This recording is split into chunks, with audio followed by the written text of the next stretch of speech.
All day, fam. What's good?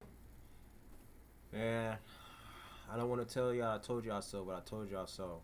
This is just the preseason. I mean, I know the preseason don't matter to many people, and it doesn't really matter at all, to be honest. It doesn't, I'll say this, it does matter.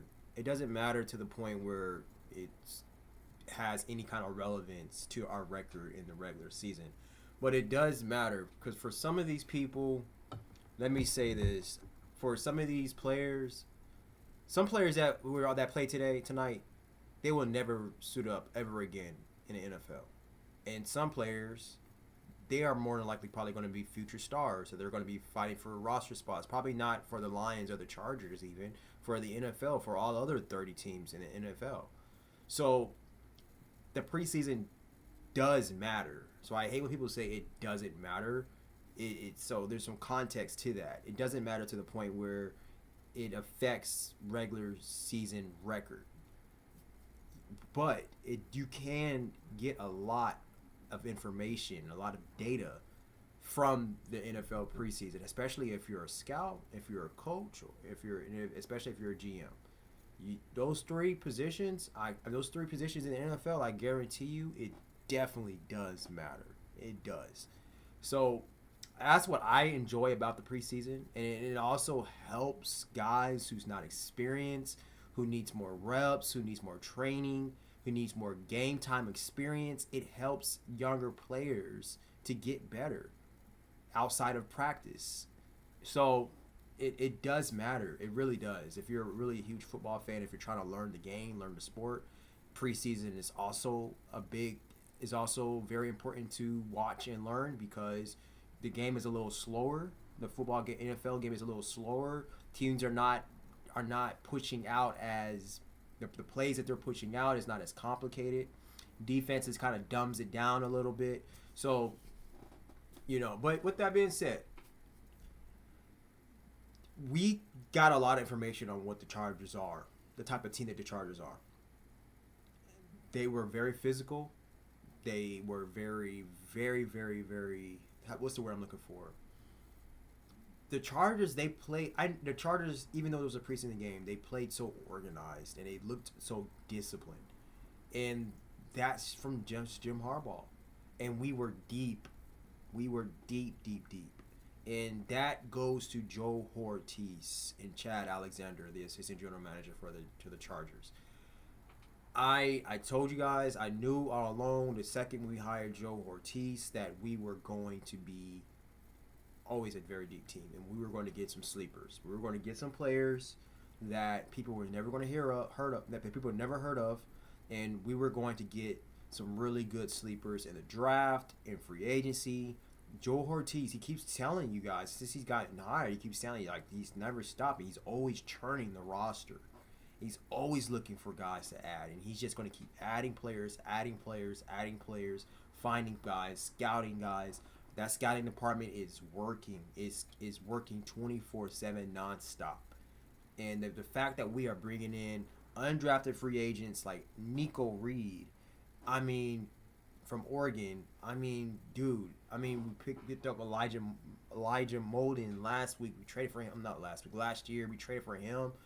The Chargers are going to be the most deepest team in the entire NFL. And not only that, they're going to be the best team in the entire NFL. That is without a doubt. I've been saying this since last year. You guys think I'm just BSing you. I'm thinking you guys think I'm playing around. I'm being biased. I'm not. I know that coaching matters in football, but not only coaching, not only the coaching staff, the entire staff, from the owner to the GM to the assistant GM to the scouts, that stuff matters. And you guys are overlooking that because you see the Chiefs winning the Super Bowl, you see the Eagles winning the Super Bowl, dominating. I see it too. It's great, but the Chiefs were only able to do what they did for so long because they didn't have that much competition, and now they're starting to get competition. And look what happened to them. Look what happened to them in the Super Bowl, and they're not going to be running this division anymore. The Chargers are taking that over. I'm telling you that right now. Jim Harbaugh is not playing. So Jim Harbaugh doesn't care about what you guys think or what you guys think about the Chiefs or the Chiefs is going to always. No, Jim Harbaugh doesn't give a damn. He doesn't care. He's going to not just try to win. He's going to do everything he possibly can to dominate the NFL.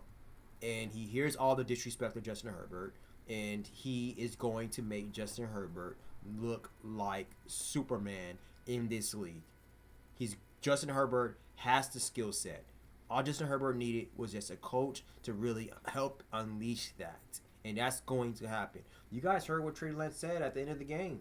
You heard what Trey Lance said when they were interviewing him.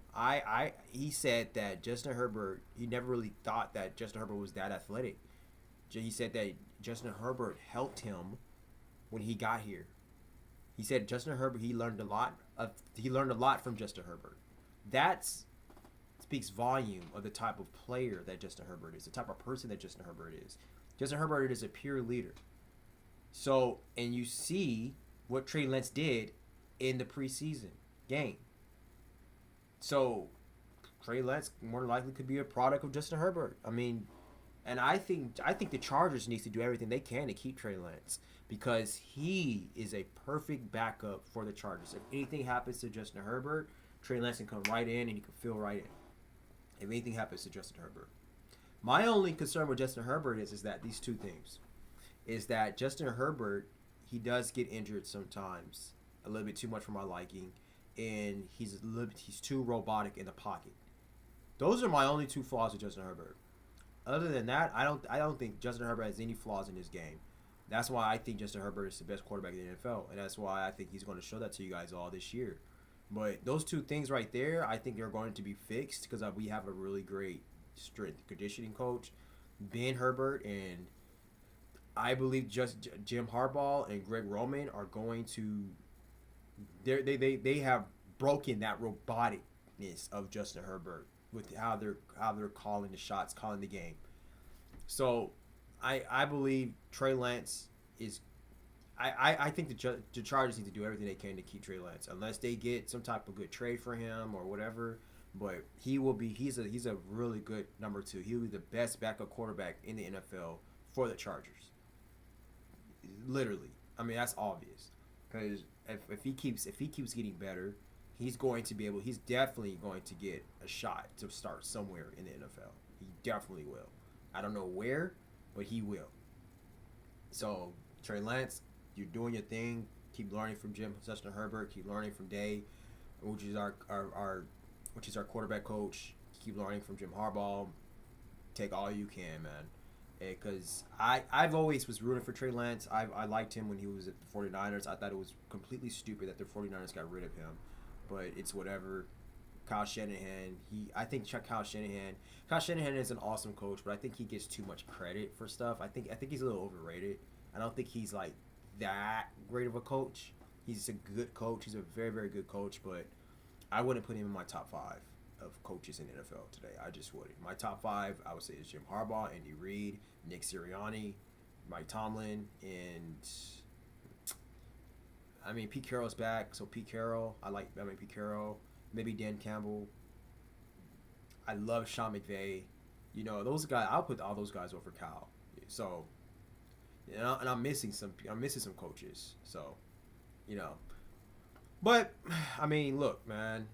I told you guys. Let's go over this a little bit. You know, I mean, of this game, the Chargers opened the 2025 NFL season with a commanding 34-7 win over the Detroit Lions in the Hall of Fame game. So, Trey Lance was a monster. Thanks to the quarterback, Trey Lance, we put up 34 points. And we forced 5 turnovers in a rookie heavy roster that showed depth. And in this overdue breakdown, I'm going to unpack what stood out, how the Chargers created control and why the Lions offense looked flat, and what I'll do if I was calling the shots as a GM or owner. So you guys, don't forget to subscribe to this channel. all day sports entertainment for daily football insights that blend sports, narratives, and front office vision. So, let's look over this game real quick. I mean, I kind of already went over the whole recap, but let's see here. So the Chargers, they definitely dominated on both sides of the ball. Trey Lance, he was 13 of 20 on 120 yards, 2 touchdowns, and I already said we put up 34 points. The Chargers forced 5 turnovers. And let's see, opening kickoff. Yeah, there was opening kickoff. There was a fumble recovery that set up for a first score. Trey Lance, he had a touchdown pass to Will Disley, which was very surprising. Okay, so I was like, okay, Will Disley out there making some plays for us. Yeah, he's still on. I'm surprised he's still on the roster, but we got 3 tight ends on the roster right now. We got Tyler Conklin, Aranda Gatson, and Will Disley. So and Will Disley played well last year, so he's a very solid backup tight end for us. So in rookie, Keandre Lambert-Smith. I told you guys in my last video, I said this guy is a sleeper for this wide receiver from Auburn. We were watching some games from him last year when he was at Auburn, and I was like, yo, this dude is good.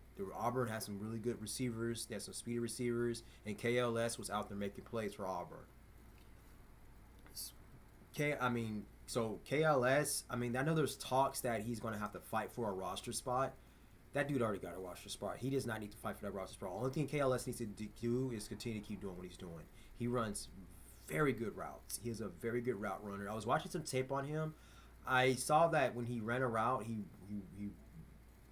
ran a little bit. He walked a little backwards, and then he ran a route. Now, when I used to play football, I used to see receivers used to do that sometimes. I think it's it's a technique, but I don't really know how that will work in the NFL because that does take away your timing, and you want to.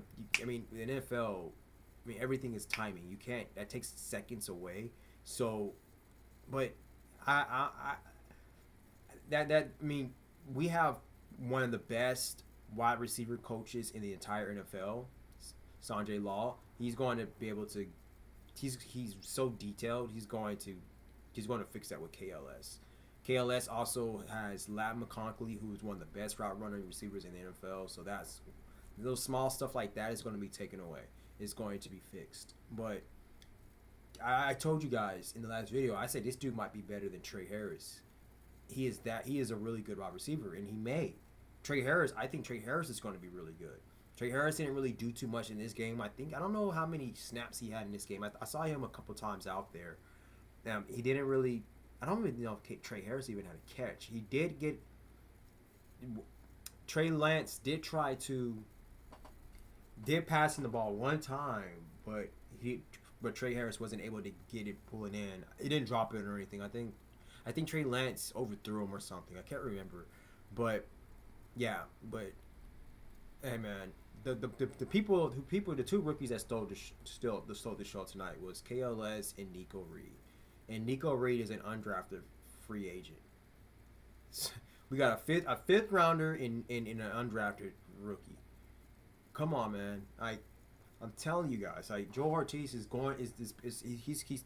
he's looking like the best GM in the entire NFL right now. He literally is. He's doing his freaking job to the T. And so let's see here. We had some other players that played well. The defense created chaos. The interceptions by Nico Reed, like I said. My boy Tony Jefferson, shout out. Miles Purchase towards the end of the game. Miles Purchase, he had a very nice, good interception, taking the ball out of the receiver's hands. These guys was out here playing, and this was just preseason. That like Jim Harbaugh said when he first came to the Chargers, competitors welcome. And you see that they are out there competing hard since the beginning of the game to the end. The Lions, they just looked asleep. They just looked like they didn't even care about that game. Terrell Edwards. So we had plus sacks from Terrell Edwards, Tremont Morris Brash. So, that's good too. Because our pass rush and our defensive line, that was always been a question mark by the Chargers. So we need to, we got to get that We got to answer. We got to answer the questions for that. Zion Johnson, he didn't look too bad. He looked pretty good. He looked pretty good in the preseason. I would like for Zion to just keep excelling. According to Jim Harbaugh, he is the most athletic lineman that we have. And that says a lot because Sean is a very athletic lineman. Sean is an extremely athletic lineman. And Zion, I think I heard Jim Harbaugh said, don't quote me on this, I think I heard him say that Zion is the most smartest lineman that we have as well. Which he has to be, because if he's going to be playing center, he is the brain of the entire offense.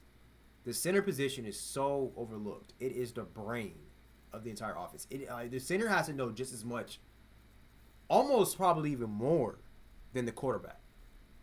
The center is like the second quarterback of that offense. Literally.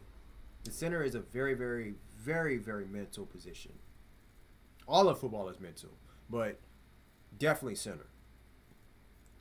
So let's see here.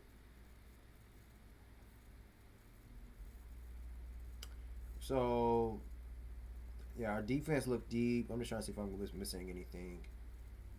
Where are we at? Lance had 114.6 passer rating. Kamali Vidal, man, he looked good. The running back from Troy, I was really big on him last year. I was expecting more out of him his rookie year. I thought he would have did a little bit more, but he is looking good, and he is molding into this offense very well. He had two rushing touchdowns,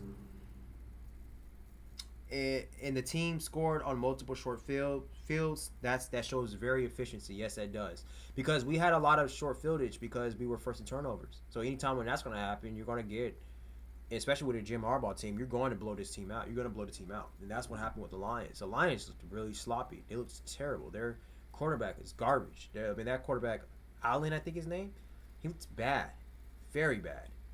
But at the same time, it was against the Chargers. It was against a very deep team of the Chargers. The Chargers are probably going to have the best backfield in the entire NFL, at least the deepest secondary in the entire NFL. A lot of people are thinking it's going to be the Eagles. The Eagles do have a very strong backfield. I'm not playing. I'm not ignoring that. But we have a very, very deep secondary. We have a lot of DBs on our team that's going to be making plays out there. But I am very excited for Vidal because I didn't know where he was going to fit when we had with Rocket Sanders and with us drafting Amarion Hampton and with Najee. And then we get the other guy who retired, who I think he used to play for the Bills. I think his name is Hines.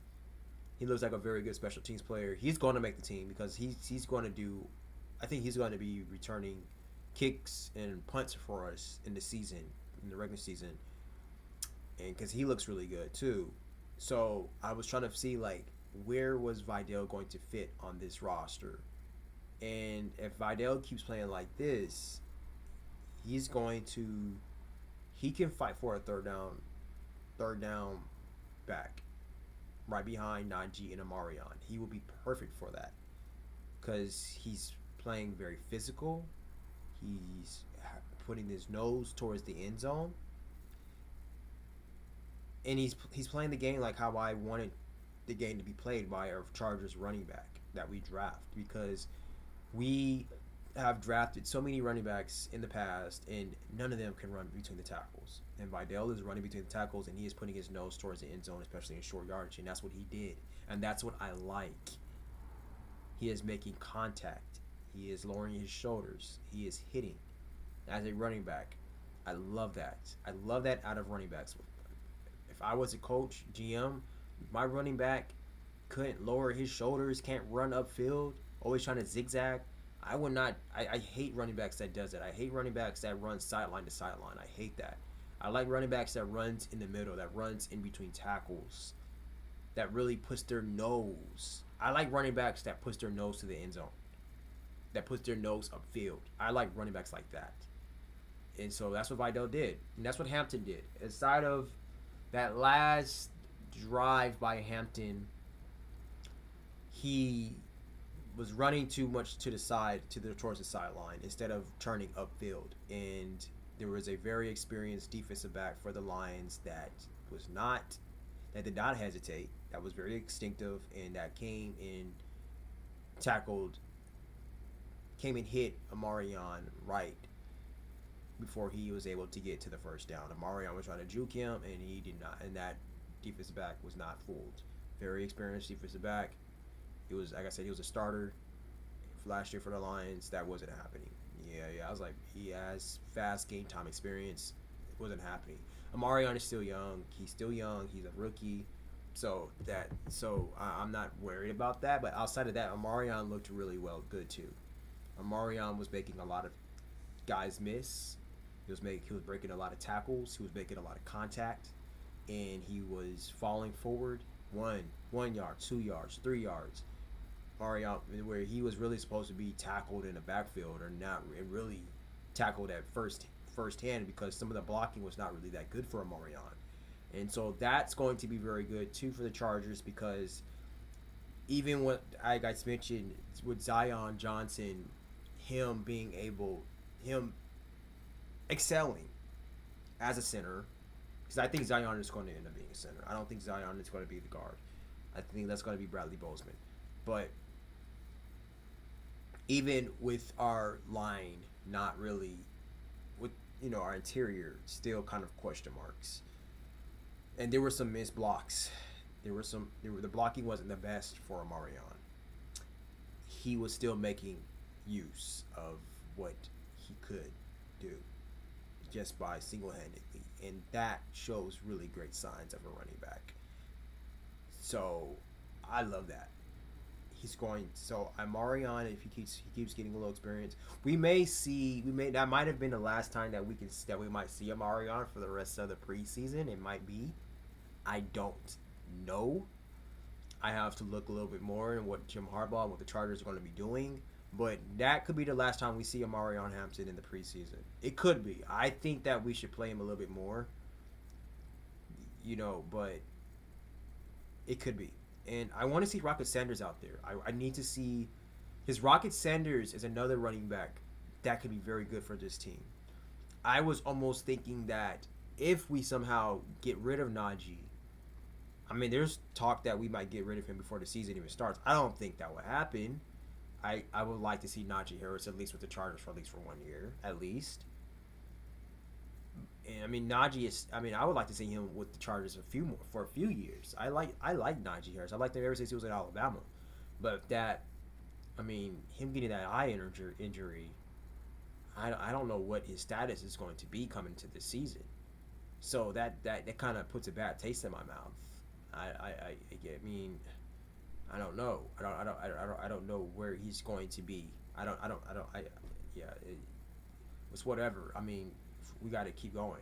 So if Najee is not going to be ready by week 1, and if he's going to miss a step because of this eye injury, his agent is acting like it's not a big deal, but who knows?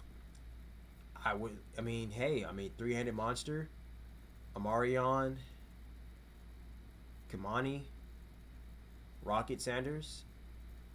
I like that. Haskon, what's his name? What's that guy's name? Another running back. I think his name is Hassan. He played for Jim Harbaugh in Michigan. He looked good. He looked really good. I wasn't really that big on him before. I didn't really know what all the hype was around him last year. But he looks good. He looked good tonight too. So we got 4 running backs. 4 very young running backs they're going to be very, very good for this team. 4 young ones. I love it, man. Jim Harbaugh is not playing. He wants to pound that rock, and he is getting guys. He is getting running backs that is going to do just that. And that is going to be a huge reason why Justin Herbert. That is just going to unlock another. That's going to unlock another mode into Justin Herbert. That's what I'm saying. You guys haven't seen the best of Justin Herbert. You got to this year, It might be this year or next year, the next few years, but you guys are going to see the best of Justin Herbert. Because what I'm basically saying is Justin Herbert is going to keep getting better and better and better. He is going to keep excelling because Jim Harbaugh is going to make sure he keeps excelling. We have not seen the best of Justin Herbert. We haven't. And that's scary. Think about Justin Herbert keep advancing. Justin Herbert has already been breaking records. He's already been showing he could throw the ball anywhere in the field, any angle, to anybody. That him running the ball, that's going to be a whole nother world that the league is not ready for. You guys think you guys like Josh, we see with Josh Allen, but Justin Herbert is actually more athletic than Josh Allen, and he's actually bigger than Josh Allen. So I'm telling y'all, man. Y'all see what I'm talking about, man. Y'all see what I'm talking about. Trey Lance even said it himself. He said, I didn't know Justin Herbert was that athletic. He's like, he's very athletic. Justin Herbert is 6'6", 240, 250. He's like Cam Newton size. But he has a better arm than Cam Newton. Better arm, and he's a better passer than Cam. So, let me see if I missed anything else with this game. Yeah, I already talked about how deep our roster is. Yep. I think that's it, man. So, I mean, hey. The Lions, I'm trying to think like what good it was for what came out of the Lions. No, here's the thing. The Lions didn't play. I don't think they played any of their beasts, any of their starters. It looks Aiden Hutchinson, he's ready to launch. He's going to be good. I like Aiden. I really like him. The Lions, I think, are going to be okay. I don't think they're going to be as dominant as they were.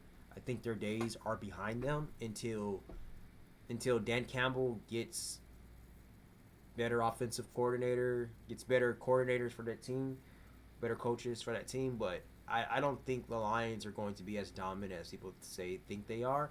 And Jared Goff, man, he's always been such an overrated quarterback to me. I'm not that big on Jared Goff. I think Jared Goff is going to have a terrible season this year. And I'm just going to go ahead and just say that. I'm going to go ahead and tell you guys right now, I don't think Jared Goff is going to be all that good this year. I really don't. I could be wrong. I hope I am wrong. I mean, look, I don't mind being wrong on this channel. I don't want to wish bad on a player. I don't want to, but I've never really been that big on Jared Goff at all. Jared Goff's, a lot of his success came from Ben Johnson. It just did. It's obvious. I know a lot of people want Jared Goff to be good. He's like one of those quarterbacks people just wants to be good. Like Baker Mayfield. People just wanted him to be good. People just kept coming up with excuses and reasons like, oh my God, Baker Mayfield. I've always thought Baker Mayfield was a very overrated quarterback. Like Johnny Manziel, he was another quarterback that people just wanted to be good. But Johnny Manziel wasn't it. He never was. So, that's what I feel about Jared Goff. I think Jared Goff's time in Detroit, his days are numbered. Jared Goff is going to not. I'm already calling it right now. You guys can take note of this of me saying this. Jared Goff's days are numbered. They are. So I think the Lions are going to end up getting another quarterback in the next few years. But hey, like I said, I could be wrong. Football is very unpredictable. But I'm just not that big on them. That's just my way of saying I'm not that big on them. But yeah, that's all we got, man. So I thank you guys so much for watching. We'll be back very soon. I am going to, like I said, I'm going to be more consistent posting on this, talking on this channel. I need to. I have to. Because here's the thing, man. This is not a job. This is not something that I have to force myself to do. Like I said, I'm running another YouTube channel, and I'm creating other YouTube channels too. I have other business ideas, so all my business ideas, I'm just making YouTube channels out of them to just keep marketing it. So this is my business. This is what I love. I love football. Like I have an idea of turning my interest into businesses, and that's what I'm doing. And so I spend all the time listening to football, listening to commentary, studying the game, reading about in the game. really because I just like it. Like I'm a coach. I study this game like I'm a coach, and I don't get paid for this. I do it because I love it. Like I'm obsessed with this game. I'm obsessed with this sport.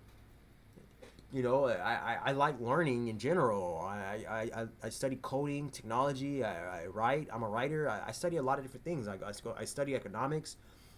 Football is part of it, but football is one of the things that I truly enjoy doing, watching. Well, I can't say doing anymore because I don't play anymore, and I can't say coaching because I don't really coach anymore. But I just enjoy the game. I'm obsessed with it. Like it's beyond love, beyond passion. I'm obsessed with it. So it's a fascinating sport. I think it's the greatest sport in American history. I think it's the greatest sport in the world. Period. So hey, so that's why I got this channel. I mean, I could just talk about it all day. So and that's why I called the channel all day because I could do it. I used to train all day and I could talk about it all day. I could watch it all day. So hey, so yeah, so we'll be back very soon, and I just gotta just be more consistent talking about it, posting. I'm just talking to y'all. I'm just gonna be talking to y'all, man. Eventually, this platform gets bigger stuff, and as my knowledge grows beyond of what it already is of the game, I can do some film breakdown. I can have more equipment and stuff, etc., etc., etc. But right now, I mean, it's just hey, man, we just gonna be talking and just going to be breaking down games and giving my predictions like I've been doing like I did last year. And yeah, and whatever you guys want me to talk about, and if you guys have college games that you guys want my opinion on certain college coaches, college players, if you guys want me to talk about a certain player or whatever, we could do it. So hey, so we'll be back very soon. Thank you guys so much for watching. Like, comment, share, subscribe all day.